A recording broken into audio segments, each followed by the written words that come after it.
नमस्कार दोस्तों, मैं अविनाश। अगर आपका अकाउंट भी स्टेट बैंक ऑफ इंडिया में, तो यह वीडियो आपके लिए। आज की इस वीडियो में हम लोग सीखेंगे कि जो स्टेट बैंक ऑफ इंडिया का नेट बैंकिंग है, अगर आप इसका लॉगिन पासवर्ड भूल गए हैं तो उसे कैसे फॉरगेट करें या रीसेट करें। तो चलिए शुरू करते हैं।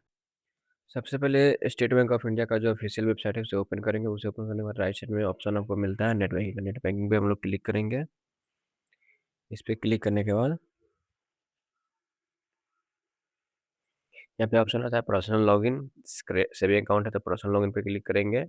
आपके पास सेविंग अकाउंट है तो पर्सनल लॉगिन पे क्लिक करेंगे। और आपके पास करेंट अकाउंट है तो कॉर्पोरेट लॉगिन पे हम लोग क्लिक करेंगे। तो मेरे पास सेविंग अकाउंट है तो हम लोग पर्सनल लॉगिन पे क्लिक करेंगे। पर्सनल लॉगिन पे क्लिक करने के बाद यहाँ पे पेज ओपन हो गया है। पासवर्ड के नीचे आपको ऑप्शन आ रहा है फॉरगॉट पासवर्ड। इस पर क्लिक करेंगे तो यहाँ दो तरीके से आप फॉरगॉट कर सकते हैं। डेबिट कार्ड के थ्रू कर सकते हैं और ब्रांच एक्टिवेशन मतलब ब्रांच जो टोकन नंबर या जो भी देगा उसके थ्रू कर सकते हैं। तो हम लोग डेबिट कार्ड के थ्रू ही करते हैं क्योंकि मेरे पास डेबिट कार्ड है। और ब्रांच जाना चाहते हैं डेबिट कार्ड है तो जा सकते हैं। डेबिट कार्ड पे क्लिक करेंगे और यहाँ पे आपसे यूजर आईडी मांगा जाए तो जो यूजर आईडी आपने फॉरगेट किया है या जो यूजर आईडी आपको पता है वो यूजर आईडी डाल दें। उसका जो भी अकाउंट में आपका रजिस्टर्ड मोबाइल नंबर है मोबाइल नंबर डाल दें। उसका कैप्चा डाल के प्रोसीड कर दें। सिक्योरिटी पर्पज़ के लिए हम लोग यहाँ पे ब्लर कर दिया है, टेंशन मत ले। कैप्चा डाल के प्रोसीड कर देते हैं। प्रोसीड करने के बाद जो भी आपका रजिस्टर्ड नंबर है उस पर ओटीपी जाएगा तो ओटीपी यहाँ पे डाल दें।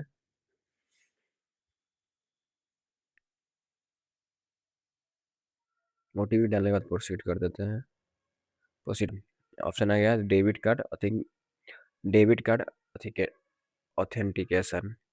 यहाँ पे जो भी आपका कार्ड का लास्ट 6 डिजिट है वो डाल दें।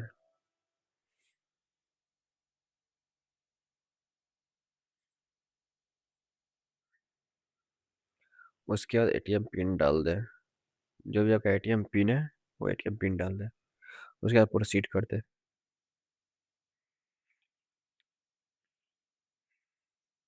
प्रोसीड करने के बाद यहाँ पे ऑप्शन आ गया है पासवर्ड जनरेट करने का। तो यहाँ पे आप पासवर्ड अपना जनरेट कर लें। अगर 8 डिजिट का पासवर्ड रहेगा मिनिमम। थोड़ा हार्ड पासवर्ड बनाए नहीं तो यह काम नहीं करेगा।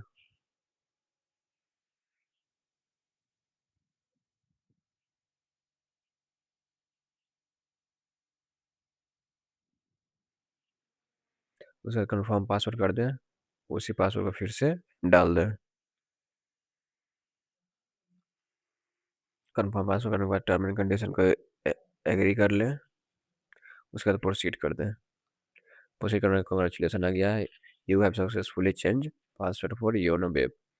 तो आप लॉगिन पे जाएं और यहाँ पे अपना यूजर आईडी और जो पासवर्ड आपने अभी फॉरगेट किया हुआ पासवर्ड यहाँ पे डाल दें, कैप्चर डाल दें, उसके बाद लॉगिन कर लें।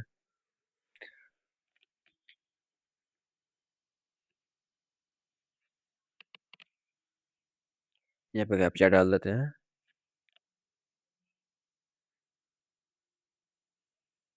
लॉगिन कर देते हैं। फिर लॉगिन करते समय आपके रजिस्टर्ड नंबर पे ओटीपी जाएगा तो ओटीपी यहाँ पे डाल दें। ओटीपी डाल के फिर प्रोसीड करते हैं। प्रोसीड करने के बाद सिक्योरिटी यूजेज गाइडलाइंस है, ये टर्म एंड कंडीशन है, इसे पढ़ सकते हैं। आई एग्री करके प्रोसीड कर दें तो आपका जो नेट बैंकिंग है लॉगिन हो चुका है।